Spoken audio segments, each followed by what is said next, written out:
Hey friends, and welcome to my vlog channel. I'm Allysia, and today I wanted to continue the discussion about books. So I feel like we have a little bit of book momentum. So I wanted to talk about how to read books. So step 1, you open up a book. Step 2, you read the words. And step 3, you're done. Woo, video's over. But in all seriousness, I know quite a few people who have an interest in reading but don't necessarily know how to make reading a habit. Which is something that I've been doing I've been reading about 52 books a year, sometimes more, for the last 3 or 4 years, almost 4 years now. So I thought that I'd make this video for those of you who have an interest in developing the habit of reading but aren't exactly sure how to get into it. So if that's something that you want to have advice on, then you can just, keep watching. So I'm sure most of you have the experience of learning how to play a game. Maybe it was I don't know, you went over to a friend's house and they pulled out Settlers of Catan and they're like, hey, we have this fun game all picked out. And you're like, what is this wheat and wool and agriculture stuff? And then there's rules and you have to figure it out, and the first half an hour figuring it out is kind of you really have to stretch your mind a little bit, and it's kind of annoying, it's a little bit of work. But once you get into the flow of the game and you don't have to think about the rules so much anymore, it's quite enjoyable. And then the second time, the third time, the 20th time you play Settlers of Catan, it's much more enjoyable because you can focus on the game aspect of it as opposed to the learning the rules aspect. This is something I'm actually really bad for because I tend to be fairly resistant to learning how to play new board games just because I really don't like that initial learning curve where it's really hard and it feels tedious to learn a game when I could just play a game that I've already played before and could completely avoid the learning curve. But probably every time that I actually play a game and get through that learning curve hump, it's actually very enjoyable and I'm always glad I did it. It's just that initial resistance I kind of have to work through. And I feel like you could say pretty much the exact same thing about opening up a book, especially if you're not in the habit of reading. Those first 50 pages or so are like an investment. You have to learn the story, you have to understand the author's style, you have to figure out who all the characters are, and you have to put up this mental investment. But once you get past that first 50 pages or so and you've learned who the characters are, the setting, etc., you kind of get a sense of where the story's going, then the rest of the book becomes far easier to read and much more enjoyable. Just like learning how to play a new game. And learning how to read a book is an investment. It's an investment in time. Most books, depending on how thick and dense they are probably between 5 to 7 hours, maybe even more 5 to 10 hours. So if you're going to spend 7 hours of your life reading a book, it's fair to say that the first half an hour or so of reading is going to be a little bit more of a challenge, just because again you have to get through that learning curve. But if half an hour of reading a book out of an entire 7 hours, that leaves the other 6.5 hours that, if it's a good book, should be purely enjoyable and not really work. The thing that I see happening to people is that they don't get past that 30-minute stage. They pick up a book and they're like, yeah, I'm gonna read. And then they read, I don't know, 20 pages and then they just stop reading. And then they just put down the book and they're like, reading's hard. But they never allow themselves. That'd be like starting to learn how to play Settlers of Catan for 10 minutes and being like, screw this. I'm gonna just I don't know, go watch TV or something. And as a music teacher, and most of you who are on this channel follow me on my piano TV channel, it's the same thing with learning how to play a piece of music as well. You have to really push through that first hour or so when you're sight reading everything, when everything's new, nothing is gelled, your fingers don't know what they're doing. But once you get past that part, the playing becomes quite a bit more enjoyable and quite a bit easier because your fingers are they start to get in the zone with it and know what they're doing. So you can pretty much any learning any new thing, whether it be a game, a piece of music, or reading a book, has that initial challenge that you need to push through in order to get to the good stuff. And I think part of the reason that this is so hard for us to do is because I don't want to generalize, but there's a lot of really easy accessible information out there that doesn't require any sort of resistance or learning curve to enjoy. So if you go on like social media or Reddit, I use as an example a lot, or like just even just short articles online and stuff like that, they're designed to be like really engaging and catch you for a very short amount of time, and then you can kind of just like jump from one thing to the next thing to the next thing. They don't require any mental investment, so they give you that like dopamine hit right away. But the problem with that is that you're kind of just like shallowly flitting from one thing to the next, which in and of itself I don't think is like a hugely big problem. But where it becomes a problem is when we're so used to consuming information this way, we don't, we're out of practice with having those hurdles and those challenges to overcome with more long-form learning experiences like reading a book or working on a piece of music. And I see this with people learning piano too. It's almost like they expect it to be a lot easier than it is. They're like, oh, music's fun. Playing music is a fun thing. But then it's also challenging and it's work, and there's these like hurdles we have to push through. And I feel like we're kind of, I don't know if you can hear my baby kind of whining in the background. She's hanging out in another room right now. Not alone. My husband is home. Don't worry.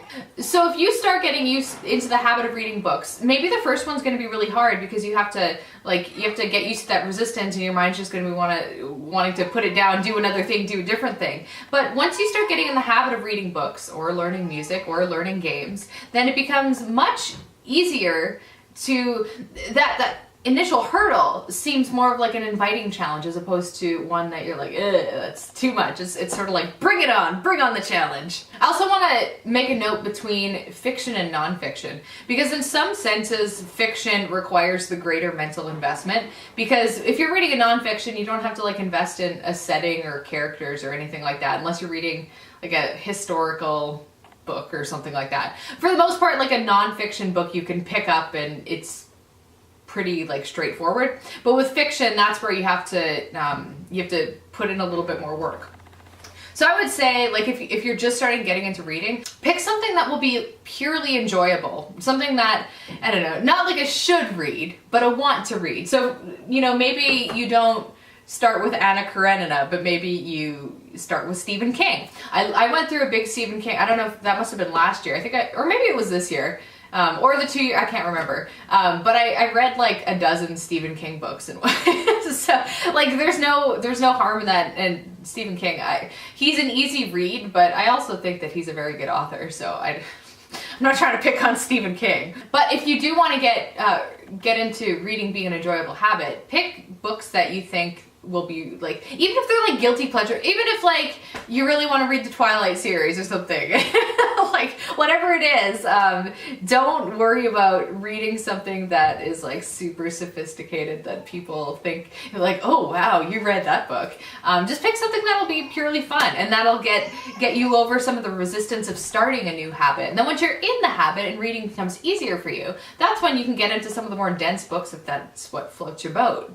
Another thing that you might want to try that some people I know have done is making reading a habit with a particular activity. So an example of that would be reading during breakfast. If you have like a 20-30 minute breakfast or morning coffee, you can probably spend a half an hour session reading. And again, if your book lengths are going to be between 5 to 7 hours, that means you're reading a book every week or two, roughly, just by reading a little bit at breakfast.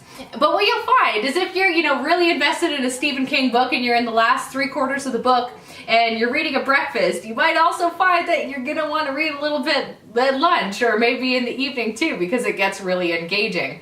So just because you're like, if you commit if you create a habit for a small amount of time, that doesn't mean that you're necessarily going to just read at that time. But if you kind of always read at that time, then even when you're starting a new book and it's a little bit more of a challenge, you're still at least committing to that, if that makes sense. And I know people who've like successfully, I tend to read whenever. My reading habits are usually when my baby's napping, I'll read a little bit, or in the evening when she goes down for sleep. So those are like my kind of key point times to read books. And I read on my Kindle and on my phone's Kindle app, which isn't great on the eyes, but again, if I'm putting my baby down for a nap, I can kind of read in the dark, and that works really well for me. And another idea, and this is something that I did with a friend of mine, actually the editor of my videos, not these videos, the editor of the Piano TV videos, we read all of the Song and Ice and Fire books. That's the Game of Thrones series. There's 5 of them right now. And we basically were like reading buddies. We would read a chapter or 2 a day, and then we'd talk about it, and it was super nerdy, but it was really enjoyable, especially for, like, those books are big. Those are not like, they're easy to read once you get into them, but there's a lot of detail and a lot of depth. So if there's something like that, or like a series or anything like that, see if you can find a reading buddy, because it really was fun to read through them and talk about it and nerd out a little bit. And the same could be said with joining a book club. I'm a part of a book club here in town, and we read a book a month. It's nothing crazy or major, and you know, sometimes you don't get to it, sometimes you don't even read the book in the month, but it's a good excuse to read like approximately 10 books a year that you wouldn't otherwise read, and branch out in different genres. And one more note too is that audiobooks might be something that you want to explore too. Some people don't find that they have time to like actually sit down and read, but maybe they're spending time commuting in a car, in which case audiobooks can be great. I have an Audible subscription, and I've had one for the last few years, but you can also get audiobooks via your library. Most libraries are connected to like Overdrive or something like that, where you can access them online for free. And that's a really cool thing that I've used too. Now, some audiobooks can be, so for fiction, I find audiobooks to be really hit or miss. Sometimes they're really awesome. So one great audiobook is The Help. I really, really loved that one. That was probably one of the best audiobooks I've ever listened to. But sometimes fiction audiobooks can be just really confusing and hard to follow. So it kind of just depends. I would read the reviews to see what people are saying about them. Another great audiobook was The Stand by Stephen King, if you're willing to invest like 40 hours of your life into an audiobook. Grove Gardner is an awesome narrator. I love him, and he does a great job with The Stand. So, but for the most part, when I'm listening to audiobooks, I listen to nonfiction, and then I read fiction. I just, in general, find it a little bit easier to do. But audiobooks can be a great way to start a reading habit if you find that like actually sitting down to read is difficult for you. But that's all I'm gonna talk about today with reading. Hopefully you found this video useful. Maybe you've gotten a couple ideas from it. And let me know what kind of content you would like to see in the next video. This channel is super open-ended. I don't really know what I want to do with it. It's basically just my like not piano channel. So I'm comfortable exploring everything from like books and reading to family to personal things too, if that's kind of what you guys are interested in. And in fact, one thing I'm thinking about doing for December that I've seen other channels do is Vlogmas, which is basically just a daily vlog or video leading up to Christmas in December, which is kind of like a lot of work. I don't know how far I'll go with that idea, but it is something I'm thinking about. So if you guys want to share any ideas or anything that you'd like to see, let me know, and maybe that's something I can do for Vlogmas if I decide to do that. Anyway, I'm going to wrap this up. Thanks for watching. Catch you next time.